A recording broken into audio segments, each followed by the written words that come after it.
Tšau! Tšau! Sul on antud edasi teatepulk, nii et ma küsin sult mõned küsimused. Millal hakkasid discgolfiga tegelema? 2013 aastal. Kuidas hoiad ennast kursis discgolfis toimuvaga? Jälgin discgolf.ee kodulehte ja pane Ketastopsi Facebooki gruppi. Mis oli su esimene ketas? Rainer Lipandilt saadud valge ketas. Sinu discgolfi kotist läheb alati? Palju kettaid. Üks go-to ketas. Kindlasti kobi. Lemmikosa mängust. Kas siis putt, lähenemine või drive? Lähenemine. Kõige väärtuslikum ketas sinu kotis? Ikka veel kobi.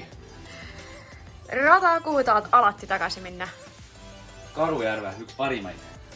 Mitu korda nädalas mängid? Suvel rohkem, talvel vähem. Mis on su parim leit discgolfis? Uued sõbrad. Kes on sinu arvates Eesti discgolfi tulevikulootus? Ma arvan, et teda veel ei ole discgolfis, aga ta tuleb. Mis on sinu arvates levinum viga alustaval mängijal?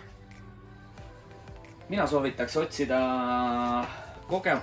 kogemusi, tugevamad mängijad kõrvale, et tehnika kohe õigeks saaks alguses.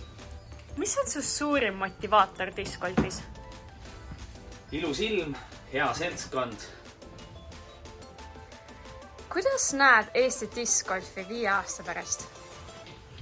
Kindlasti on kõikides klassides top 6 konkurents väga palju tugevam ja sa ei tea iial, kes võidab, kes jääb 6. Kellel on olnud edasi teatepulga? Sinule. Väga kena. Davai, tšau. Tšau!